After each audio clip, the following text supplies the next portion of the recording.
할렐루야.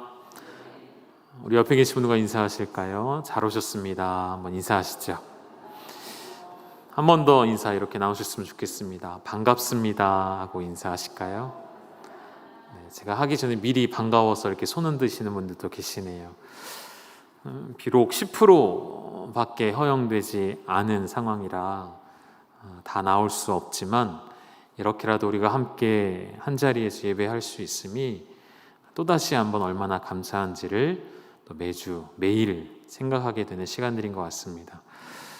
계속 함께 마음을 모으고 기도하며 그리고 인내함으로 이 시간들을 지나갈 때 반드시 우리 모두가 함께 한자리에 모여 예배할 날이 올 줄로 믿습니다. 그날까지 우리 각자의 자리에서 하나님 앞에 우리가 할 수 있는 최선의 예배를, 최고의 예배를 하나님께 올려드리는 우리 열방 가족들 되시기를 주님의 이름으로 축복합니다. 오늘 설교의 제목을 제가 이렇게 정해봤어요. 왜 사랑해야 하는가?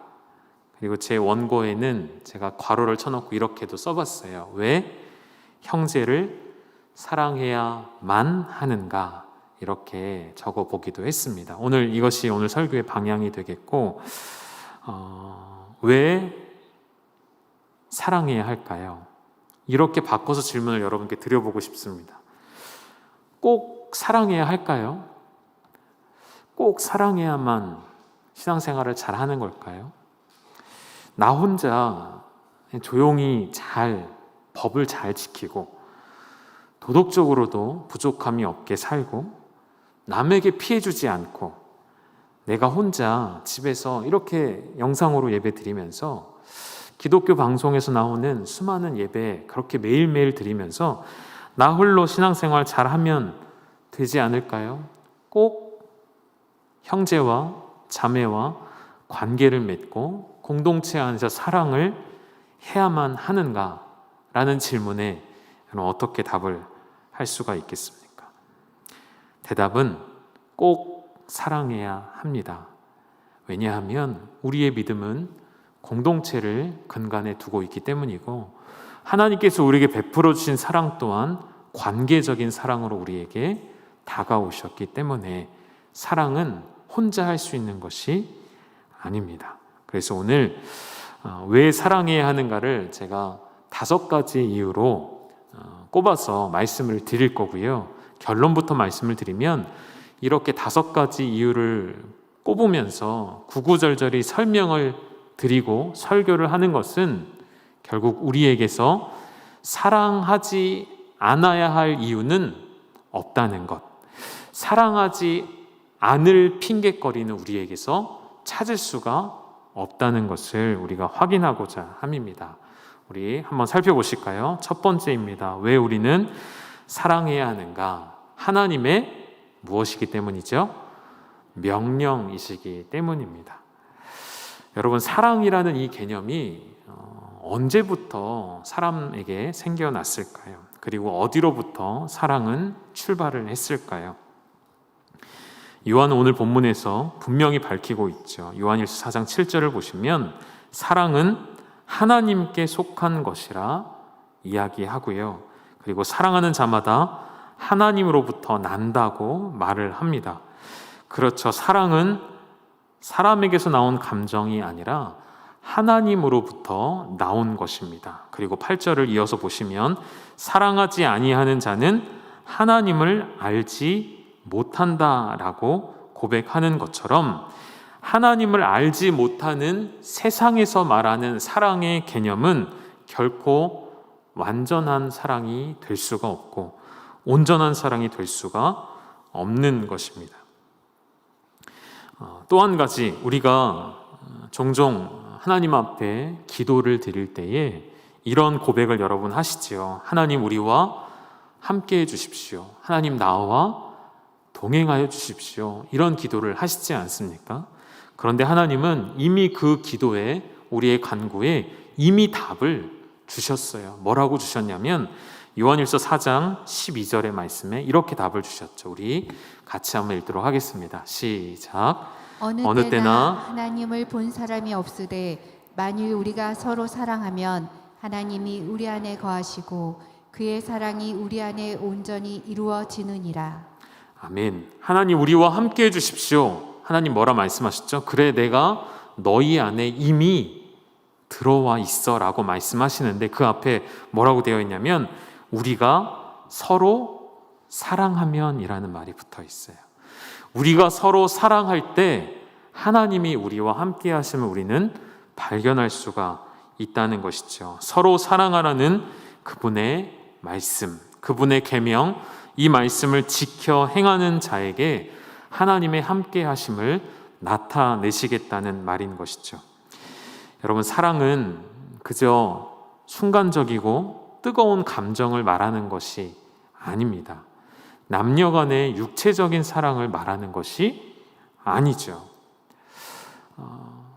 제가 어떤 영상을 얼마 전에 이렇게 잠깐 짧게 보게 되었는데 연예인들이 나와서 이렇게 이런저런 대화를 나누는 장면이었어요. 거기에 누가 출연을 했는가 보니까 여러분 잘 아시는 연예계의 대표적인 인꼬 부부 누구죠?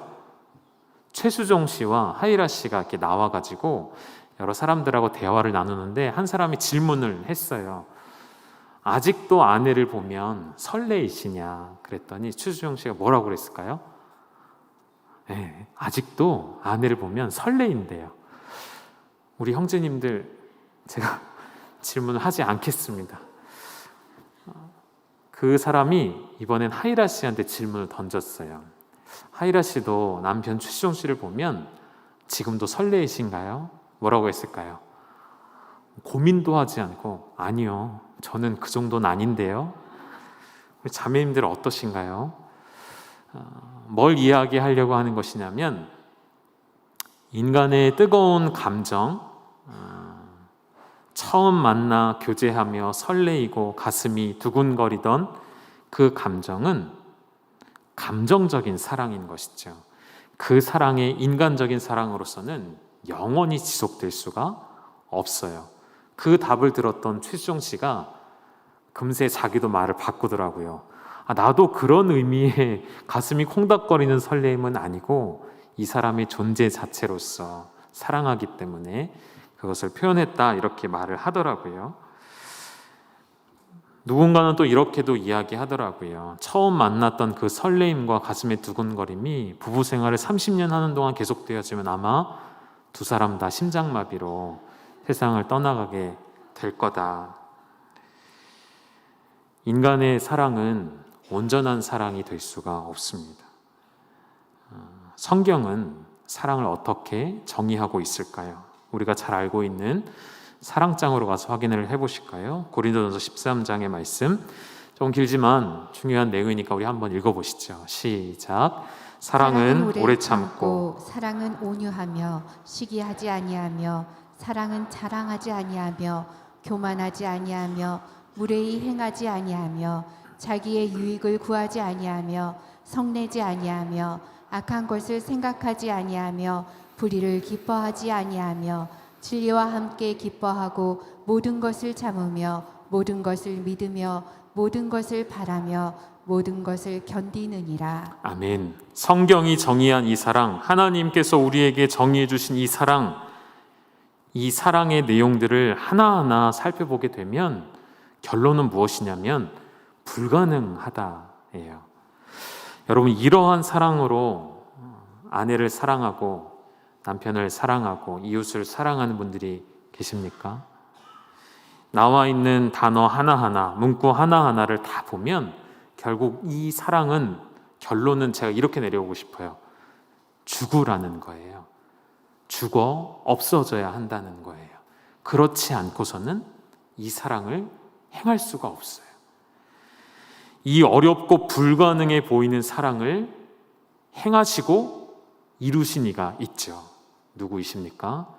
바로 우리 하나님이시고 그의 아들이 그 사랑을 실체화시키셔서 우리를 위해 십자가에 죽으신 그 사건, 그것이야말로 고린도전서 13장의 사랑인 것이죠. 이 사랑을 우리에게 베푸신 하나님께서 우리에게도 서로 사랑하라 말씀하고 계신 것이죠. 여러분, 사랑할래? 라고 묻는 것이 아니라 너희가 서로 사랑했으면 좋겠다라고 말씀하시는 것이 아니라 하나님은 우리에게 서로 사랑하라 명령하셨습니다.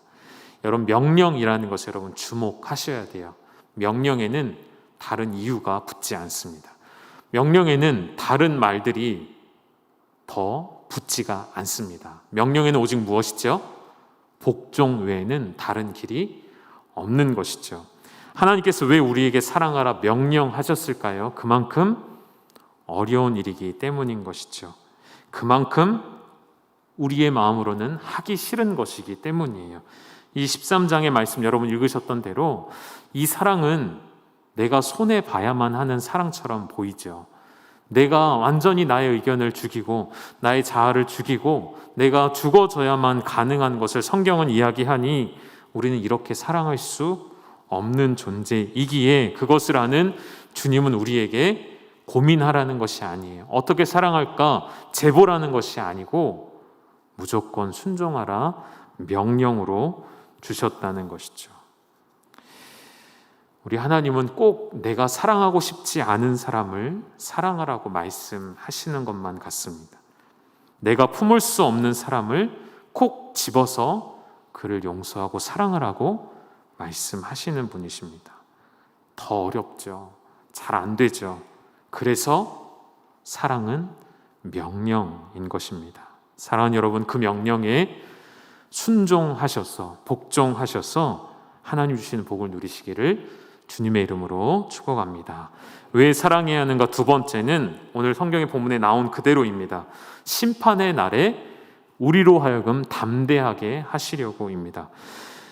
여러분, 우리가 죄의 종류를 두 가지로 생각해 봤으면 좋겠어요. 이런 말이 있는지는 모르겠는데요. 제가 이렇게 정리를 내려봤어요. 적극적인 죄와 소극적인 죄. 하나님 앞에서는 모든 것이 똑같은 죄이지만 우리 인간의 입장에서 생각을 해본 거예요. 적극적인 죄라 하면 그 결과가 불보듯 뻔한 형벌이 있는 어떤 악한 행위를 의미하겠고요. 소극적인 죄는 무엇을 말해보고 싶은 것이냐면 여러분, 일반 사회법에도 있는데요. 방조죄라고 들어보셨습니까? 이 방조죄라는 것이 성립이 되는 것 자체가 어렵긴 한데요. 실제로 있기는 있습니다. 예를 들면 다른 사람의 범죄 행위를 간접적으로나마 살짝 도와줬다면, 예를 들어 볼게요. 도주 방조죄라는 것을 들어보셨나요? 범죄를 행하고 갇혀 있는 사람을 그 사람이 탈출할 수 있도록 예를 들어 문을 잠그지 않았다거나 문을 살짝 열어놓았다거나 이런 것들이 있다는 것이죠. 특히 방조죄에서 가장 이슈가 많이 되는 것 중에 하나가 뭐냐면 음주운전 방조죄라는 게 있어요. 이게 정말 논란이 많은 게 어디까지가 죄의 성립이 되느냐의 문제가 있는데요. 이런 것이죠. 이 사람이 음주운전을 하게 될 걸 알면서도 그 일에 방관했거나 그 일에 내가 방조를 했다는 것이죠.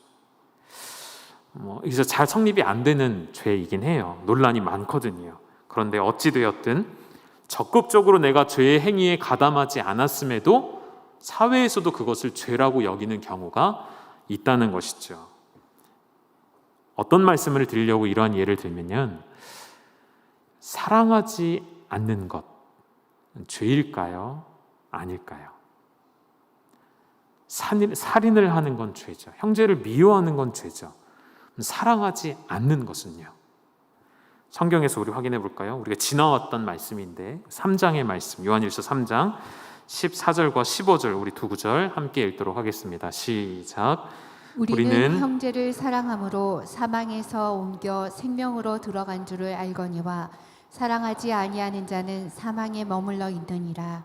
그 형제를 미워하는 자마다 살인하는 자니 살인하는 자마다 영생이 그 속에 거하지 아니하는 것을 너희가 아는 바라. 아멘. 14절 마지막에 사랑하지 아니하는 자는 사망에 머물러 있다는 이 고백과 15절을 시작할 때 그 형제를 미워하는 자마다 살인하는 자니, 이 두 문구가 동일한 선상 위에 놓여져 있는 거예요. 다시 말하면 사랑하지 않는 것과 사랑하지 않는 것의 결과는 무엇이었죠? 사망이었습니다. 그리고 형제를 미워하는 것의 결론은 무엇입니까? 살인입니다. 그 결과가 같은 거예요. 요한은 무엇을 말하고 싶은 것이냐면 사랑하지 아니하는 것도 악을 행하는 죄와 똑같다라는 것을 우리에게 알려주고 있는 것입니다. 여러분, 사랑하지 않는 것은 죄도 아니고 선도 아니고 아니에요. 죄가 맞습니다. 성경은 그렇게 우리에게 도전해주고 있는 것이죠. 그래서 이 사랑하지 않으려 하는 우리의 죄, 그 죄의 형벌로부터 주님은 우리를 자유케 하시려고 그가 우리를 대신에 십자가를 지시는 사랑의 완성을 이루신 것이죠. 그래서 4장 17절에 요한은 이렇게 이야기하는 것입니다. 우리 17절도 같이 읽도록 하겠습니다. 시작. 이로써 사랑이 우리에게 온전히 이루어진 것은 우리로 심판날에 담대함을 가지게 하려 함이니 주께서 그러하신 것 같이 우리도 이 세상에서 그러하니라. 서로 사랑함으로 심판날에 그 앞에 주님 앞에 담대하게 설 수 있는 우리 공동체 되기를 주님의 이름으로 축원합니다. 우리 옆에 있는 분들에게 한번 고백해 보십시다. 사랑하고 축복합니다. 세 번째입니다. 왜 사랑해야 할까요? 사랑 안에만 두려움이 없기 때문이에요. 사랑으로서만 두려움을 쫓을 수 있기 때문이에요. 18절 말씀을 먼저 확인해 보실게요. 사랑 안에 두려움이 없고 온전한 사랑이 두려움을 내쫓나니 두려움에는 형벌이 있습니다. 사랑 안에 두려움이 없다고 말하죠. 이 두려움이라는 것도 여러분 두 가지 측면에서 한번 보실까요? 첫 번째는 하나님을 사랑하는 자로서의 두려움입니다. 이것을 우리는 경외함이라고 표현하죠. 대표적인 성경의 사람을 꼽으라면 욥이 있겠습니다. 욥기 1장 1절을 보면 그에 대한 평가는 어떠하죠? 온전하고 정직하여 하나님을 경외하며 악에서 떠난 자. 여기서 쓰여진 경외라는 단어는 야레라는 단어이고요. 두려워한다라는 뜻을 가지고 있는 단어입니다. 하나님을 두려워함으로 하나님을 경외함으로 악에서 떠난 욥. 이것은 두려움의 선한 측면이고요. 그런 두려움이 아니라 계속 말씀드리는 것처럼 형벌로 인한 두려움이 있겠죠. 마치 아담과 하와가 에덴 동산에서 선악과를 먹고 난 이후에 그들의 타락으로 말미암아 그들이 처음 행했던 행위가 무엇입니까? 하나님의 낯을 피하는 행위였죠. 왜요? 두렵기 때문인 것이죠. 죄의 형벌을 그들이 인식했기 때문인 것입니다. 그럼 어떠한 잘못을 저질렀을 때 그에 대한 형벌이 있음을 우리가 알죠. 그래서 그 형벌로 인한 두려움이 우리에게 있을 때가 있습니다. 저희도 자녀를 여전히 양육하는 입장에 있다 보니까 요즘에 아이들이 조금 크니까 잘못하면 애들이 뭐 할까요? 눈치를 보죠. 이렇게 곁눈질로 지금 혼날까 안 혼날까 눈치를 보더라고요. 잘못한 것에 대한 인식이 되어 있기 때문인 것이죠. 그런데 반대의 경우도 있어요. 하나님에 대한 형벌을 두려워하지 않는 경우. 성경의 하나의 예를 좀 찾아보겠는데요. 예레미야 48장에 가면 모압 족속에 대한 예가 나옵니다. 이게 우리말, 우리 개역 개정판으로는 조금 이해하기가 어려워서요. 번역을 좀 가져왔는데요. 새번역 버전을 좀 제가 읽어드리면 모압은 일찍부터 안전하게 살았으며 포로가 되어 끌려가 본 적이 없었다. 이 그릇 저 그릇에 옮겨 담지 않아서 찢기가 곱게 가라앉은 맑은 포도주와 같았다. 맛이 그대로 남아있고 향기가 변하지 않은 포도주와 같았다. 무슨 말이죠? 모압은 평안하고 이 족속이 포로로 끌려가 본 적도 없었다는 거예요. 그랬더니 그들의 반응이 어땠을까요? 이스라엘이 환난을 당하고 고난을 당하고 어려움을 당하고 침공을 당하고 침략을 당하는 걸 보면서 모압은 뭐라고 말하는 거예요? 우리는 의인이다. 우리는 평안하다. 우리는 죄가 없다. 우리에겐 재앙이 찾아오지 않는다 하면서 여전히 죄를 행하고 있는 그들이 하나님을 두려워하지 않는 거예요. 하나님의 형벌을 두려워하지 않을 때 하나님께서 뭐라고 말씀하셨냐면 술을 거르는 사람들을 보내서 너희의 그 모든 포도주를 쏟아버릴 날이 올 것이고 그릇들을 비우고 병들이 깨트려지는 너희가 수치를 당하게 되는 날이 반드시 올 것이다 라는 무서운 경고를 던져주신 것이죠. 무슨 이야기를 하고 싶은 것이냐면 여러분, 하나님을 알지 못하는 자들은, 그리고 우리 안에 성령께서 내주하지 아니하시면 우리의 죄의 잘못을 깨닫지 못하는 것이죠. 반대로 성령께서 우리 안에 들어오셔서 역사하신 일 중에 하나는 무엇이죠? 우리 안에 있는 죄악들을 낱낱이 밝히 드러내시는 작업이십니다. 전에는 이것이 죄라 여기지도 않았고 죄인 줄도 몰랐던 것들이 하나님 앞에, 성령의 분별의 내심 앞에 이것이 죄악인 줄 알고 회개하게 되는 것이죠. 그 일을 그치게 하시는 것이죠. 그것이 성령의 사역 중에 한 가지 귀한 역사인 것이죠. 다윗이 이러한 고백을 했었죠. 시편 40편 12절에 보면 수많은 재앙이 나를 둘러싸고 나의 죄악이 나를 덮쳤다라고 표현합니다. 죄가 나의 머리털보다 많아서 내가 낙심케 되었다라는 고백을 하죠. 성령께서 행하시는 그 일, 죄의 무서움을 깨닫게 하시는 거예요. 내 영혼을 낙심케 하는 죄의 그 형벌을 우리가 보게 하는 것이죠. 하나님의 진노가 우리 위에 있음을 깨닫게 하시는 것이죠.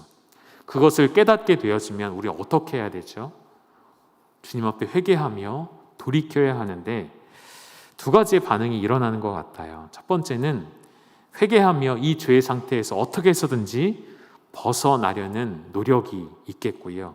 또 한편은 이 죄악 가운데 여전히 머물면서 이 죄를 합리화시키고 변명하려는 우리의 마음이 있을 것입니다.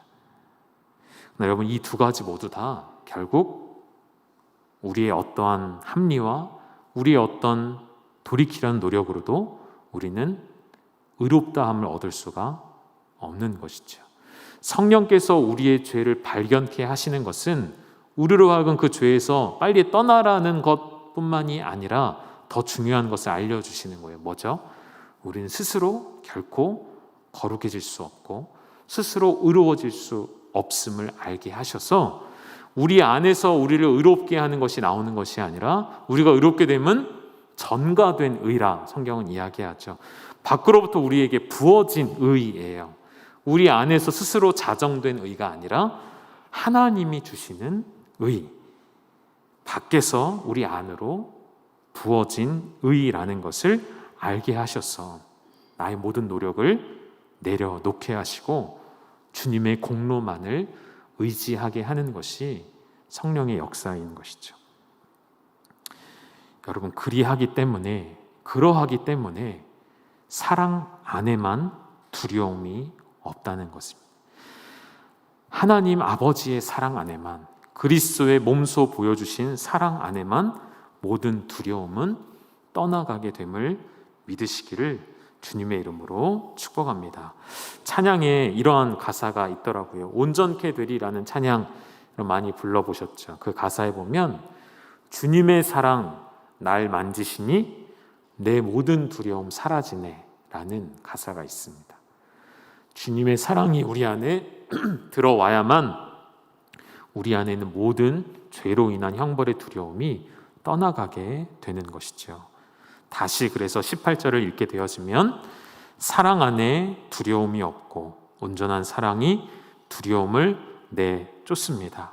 이 사실을 믿으셔서 그 사랑을, 그 진리를 붙잡으시기를 주님의 이름으로 축복합니다. 네 번째는 왜 사랑해야 할까요? 그가 먼저 사랑하셨기 때문입니다.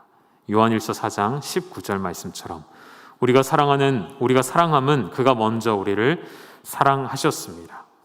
그가 먼저 사랑하셨습니다. 하나님의 사랑은 늘 어떤 사랑이라고요? 먼저 사랑하심이에요. 우리에게 뭔가를 요구하시는 사랑이 아니에요. 우리가 무언가를 행하면 주시는 사랑이 아니라 먼저 사랑하심이에요. 먼저 사랑하시되 어떻게 사랑하셨죠? 당신의 하나밖에 없는 아들을 십자가에 내어주시는 감당할 수 없는 사랑.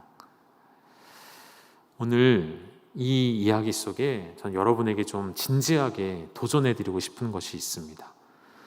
하나님께서 당신의 아들을 십자가에 내어주셨다는 그 사실이, 그 말씀을 듣고도 우리에게 아무런 감흥이 없다면 그것은 우리의 신앙에, 우리 영적인 상태에, 내 영혼에 심각한 문제라는 것을 여러분 오늘 좀 인지하셔야 합니다. 매번 반복되는 설교이고 매번 반복되는 말씀일 수 있지만 그때마다 내게 들려오는 십자가의 죽으심과 그 십자가의 사랑하심이 그냥 아무렇지도 않게 다가온다면 빨리 우리의 영혼을, 잠들어 있는 그 영혼을 깨워내셔야 합니다. 내 잠들어 있는 영혼이 깨어서 그 말씀 앞에 반응할 수 있어야 하는 것이죠. 말씀의 자리 앞에 나와 앉아 있지만, 말씀을 듣고는 있지만, 그가 나를 어떻게 사랑하셨는지를 들었지만 냉랭한 마음으로 반응하고 있는 내 모습이라면 지금 그것이 바로 우리의 영적인 수준이고 상태라는 것이죠. 하나님의 우리를 향하신 사랑은 모호하게, 애매하게, 희미하게 보여주지 않으셨거든요. 아주 명확하고 직설적으로 우리에게 당신의 사랑을 보여주셨습니다. 그래서 그 사랑함을 받은 이들에게 주님은 내가 너희를 사랑한 것 같이 너희도 서로 사랑하라고 명령하실 권리가 그에겐 있으신 것이죠. 여러분, 예수님이 우리에게 새 계명이라고 말씀하시면서 계명을 주셨어요. 그 계명이 뭐죠? 새 계명을 너희에게 주노니 이것도 지키고 저것도 지키고 어떻게 하고 저렇게 하고 이렇게 하셨나요? 아니죠. 새 계명을 너희에게 주노니 딱 한 가지만 말씀하셨어요. 뭐라고 하셨죠? 네, 알고 계시네요. 우리 알고 있죠. 그런데 우리는 그 계명을 못 지키고 있습니다. 새 계명을 너희에게 주노니 서로 사랑하라. 내가 너희를 사랑한 것 같이 서로 사랑하라. 구약의 수많은 율법들을 이 새 계명으로 말미암아 우리 손에서 놓게 만들어 주셨어요. 그 구약의 무거운 계명들을 짊어지고 있는 우리의 모든 수고를 이 한마디 말씀으로 다 내려놓는 은혜를 주셨어요. 그런데 우리는 참으로 간교해서 그 구약의 율법들은 내려놓고 기뻐하면서도 주신 새 계명 또한 지키지 않는 것이 우리의 모습이죠. 오늘도 교계의 뉴스들을 들어보면 물론 다 그렇지 않습니다. 건강하고 정말 주님이 기뻐하시는 교회들이 훨씬 더 많아요. 그런데도 많은 교회들 가운데 들려오는 소식들은 교회의 분쟁과 교회의 다툼과 싸움들이죠. 세습의 문제 때문에 교회가 분열을 겪고, 재정의 불투명의 문제 때문에 교회가 혼란을 겪고, 교회 안에 여러 가지 이유들로 당파를 나누어서 싸우는 모습, 교회 안에 선을 긋고 서로 접근하지 못하게 만들고, 교회 안에 용역들이 들어와서 바리게이트를 치고 경찰이 들어오고. 왜 그럴까요? 교회 안에 서로 사랑하는 모습은 점점 사라지고 누가 잘못했는지를 밝히고 누가 더 의인이냐를 감히 하나님 앞에서 논하고 있는 교회의 모습들이 이 시대에 있다는 것이죠. 왜 그럴까요? 교회의 방향을 잃어버렸기 때문입니다. 교회의 존재 목적을 잃어버렸기 때문이에요. 교회가 왜 이 땅 가운데 있습니까? 교회는 서로 사랑하고 그 사랑함을 하나님께로부터 왔음을 인해 세상에 증거하기 위해 존재하는 것이죠. 그것 말고는 없는 것이죠. 하나님이 우리를 먼저 사랑하셔서 우리도 서로 사랑하여 온 세상에 하나님의 사랑을 나타내는 것, 그것 외에 교회의 모든 사역들은 부수적인 사역이에요. 그래서 우리의 모든 사역, 교육부서의 사역, 각 위원회의 사역들, 구제하며 봉사하며 하나님을 찬양하며 노래하며 전도하며 체육활동을 하며 모든 섬김의 사역들을 다 통틀어서 그 안에 중심이 되어야 하는 사역은 하나님의 사랑을 노래하고 하나님의 사랑을 행하고 증거하고 나타내야만 하는 것이죠.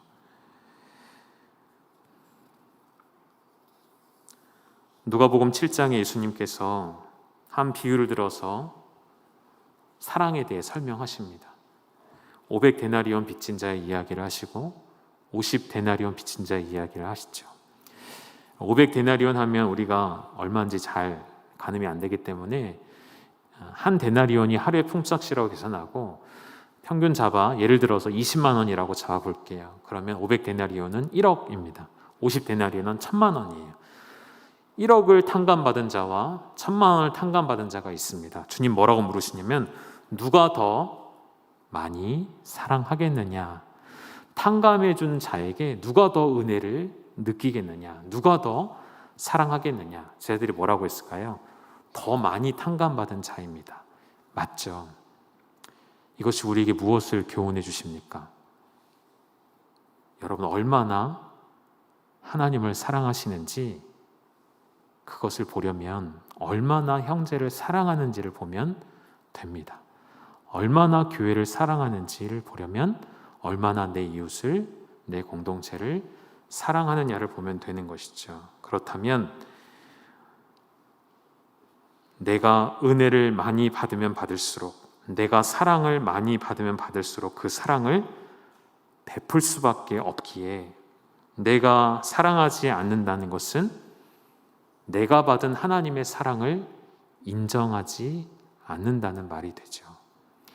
내가 은혜를 베풀지 않는다는 것은 내가 하나님께 받은 은혜를 망각하며 살고 있다는 것입니다.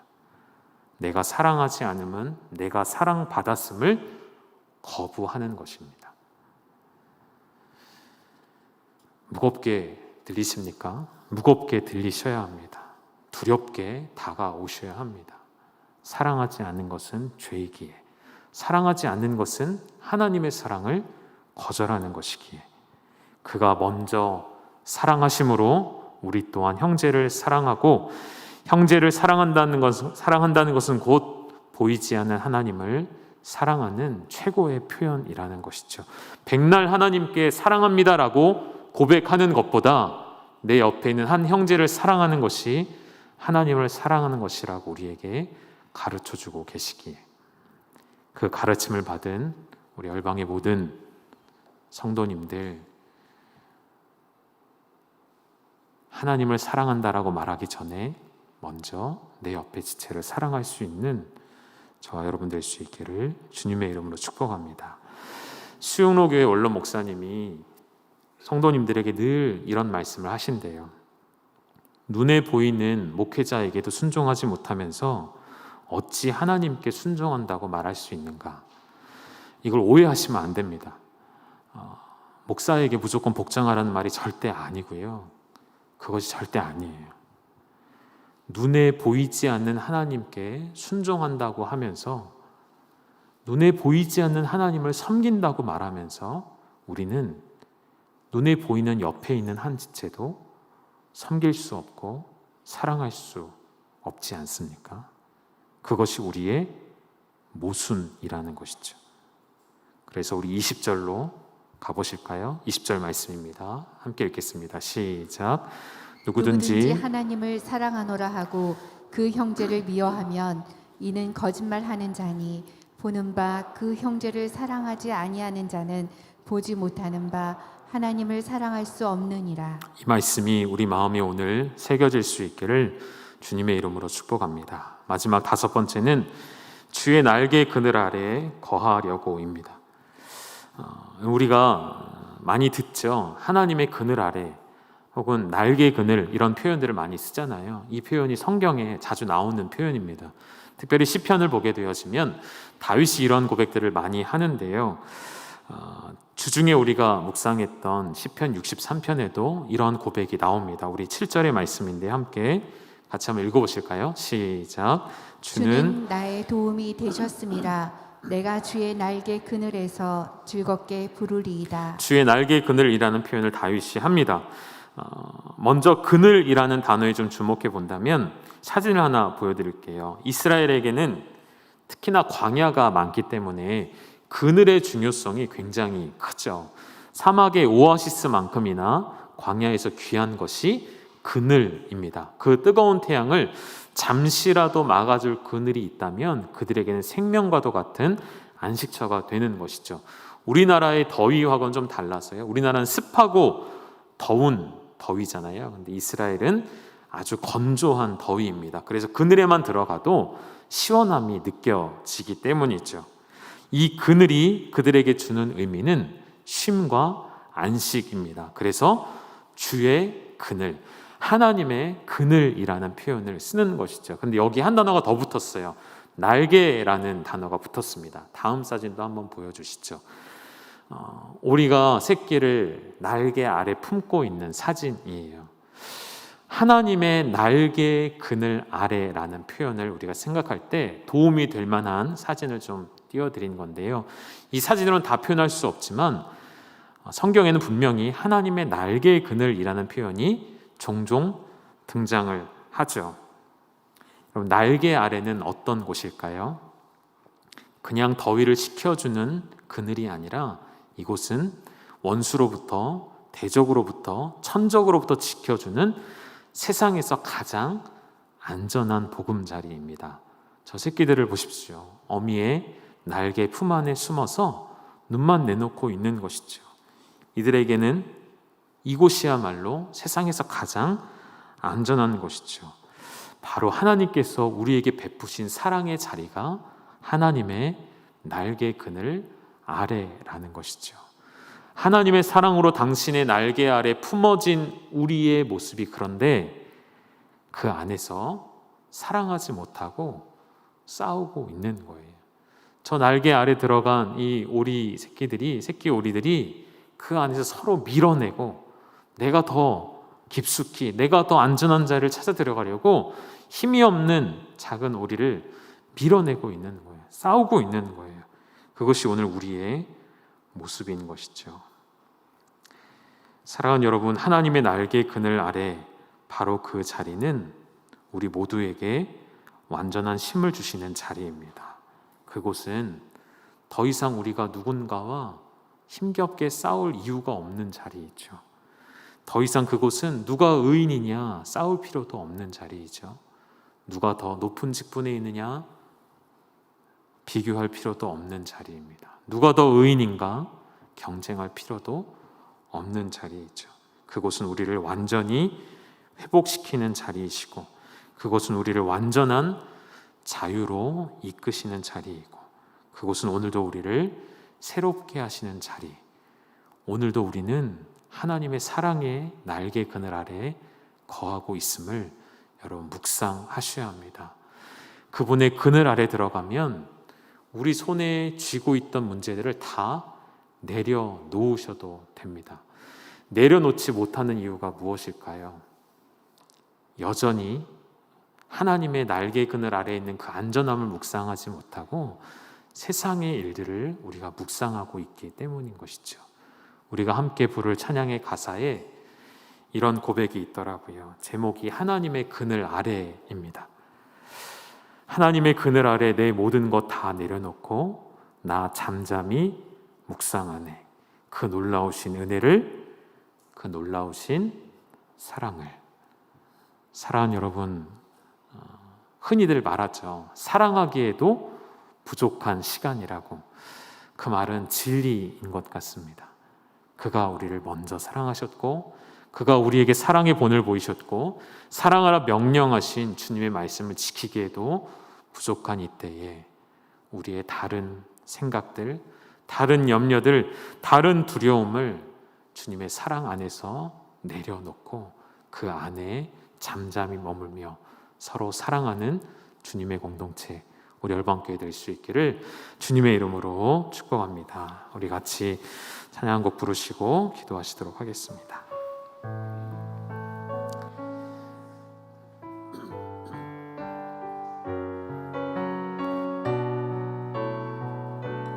우리 찬양 함께 부르실 때에 자리에서 일어나셔서 하나님, 내 안에 사랑하지 못하였음을 인정하고, 내가 사랑하지 못함은 곧 하나님의 사랑을 거부하는 것임을 인정하고, 우리 찬양의 가사를 한 절 한 절 묵상하며 주님 앞에 이 찬양 올려드리셨으면 좋겠습니다. 하나님의 그늘 아래, 하나님의 그늘 아래 내 모든 것 다 내려놓고 나 잠잠히 주를 묵상하네. 그 놀라우신 우리 한 번 더 고백하실까요? 하나님의 그늘 아래, 하나님의 그늘 아래 내 모든 것 다 내려놓고 나 잠잠히 주를 묵상하네.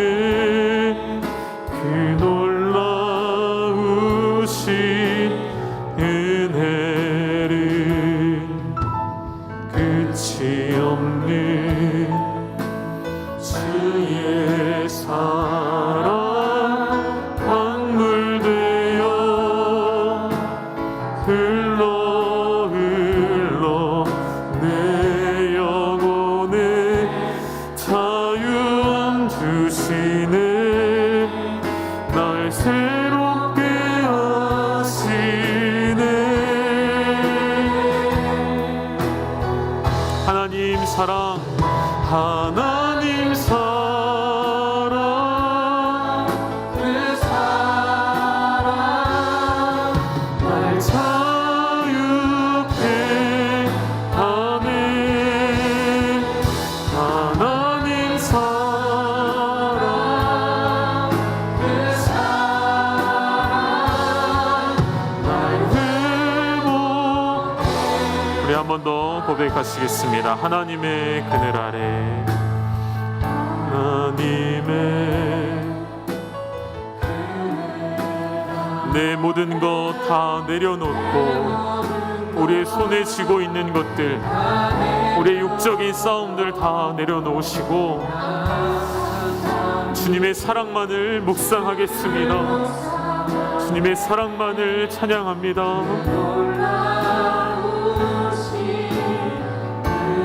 끝이 없는 주님의 사랑, 끝이 없는 주의 사랑 강물되어 흘러 흘러 내 영혼에 자유함 주시네. 아멘, 아멘. 새롭게 하시네.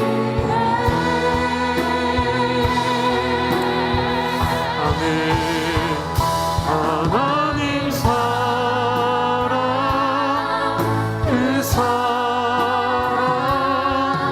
날 자유케 하네. 하나님 사랑, 그 사랑 날 회복해. 하나님 사랑, 하나님 사랑, 그 사랑 날 자유케 하네. 하나님 사랑, 그 사랑 날 회복해. 우리 한 번 더 고백하실까요? 하나님 사랑, 하나님 그 사랑만이 우리를 자유케 하십니다. 날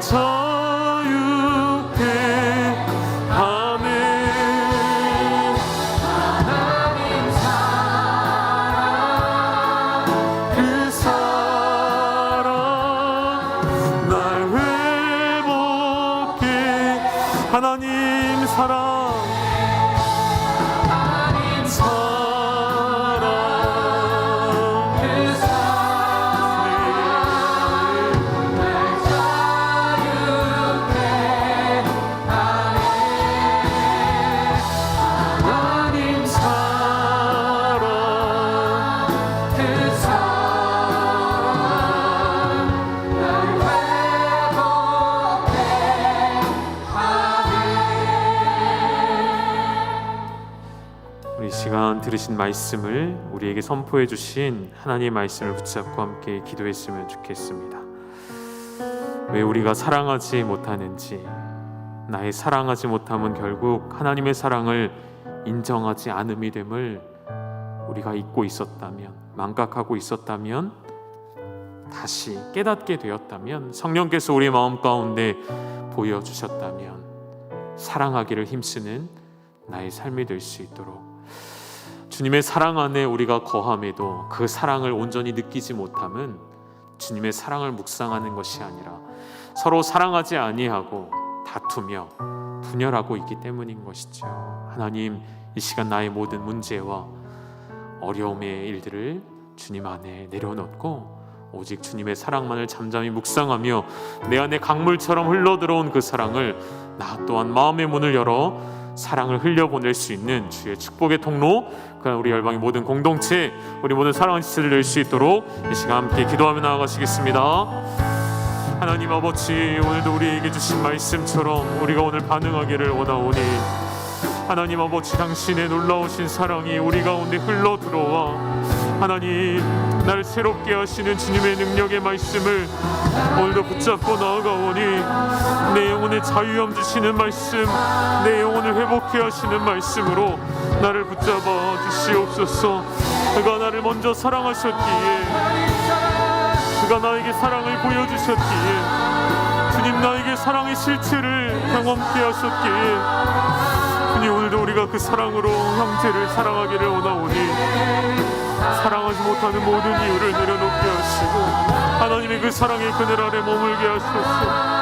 하나님, 오늘도 우리가 잠잠히 주님을 묵상하며 그 놀라우신 은혜를 찬양케 하여 주시옵소서. 다윗과 같이 하나님을 사랑하며 고백하기를 원하오니, 하나님 오늘 우리 입술로만 사랑하지 않게 하시고, 입술로 사랑하는 것은 진정한 사랑함이 아니라 거짓된 사랑이오니, 눈에 보이지 않는 하나님을 사랑한다 말하며 내 앞에 있는 이치를 사랑하지 못하는 우리의 어리석음을 용서하여 주시고, 아버지 하나님, 온전히 주님만을 더욱 사랑할 수 있는 우리 공동체로 거듭날 수 있도록 은혜를 베풀어 주시옵소서. 하나님, 우리 열방의 모든 지체들 한 사람 한 사람을 주님 붙잡아 주시옵소서.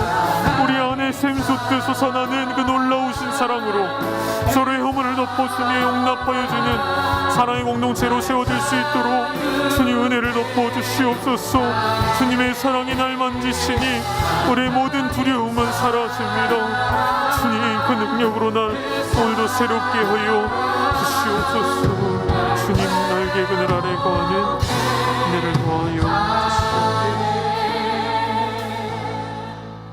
우리 주님 예수 그리스도의 은혜와 하나님 아버지의 그 놀라우신 사랑하심과 성령의 감화, 감동, 교통케 하시는 역사가 우리의 사랑하지 못하였음을 깨닫게 하여 주시니, 여기서 멈추지 아니하고 다시 사랑하기를 힘쓰며 주님 나를 먼저 사랑하셨고 그 사랑의 실체를 우리에게 경험케 하여 주셨기에 그 사랑으로 사랑하기를 결단하는 우리 사랑하는 열방의 모든 공동체에 사랑하는 가족들을 위해 이제로부터 영원토록 함께 있을지어다. 아멘.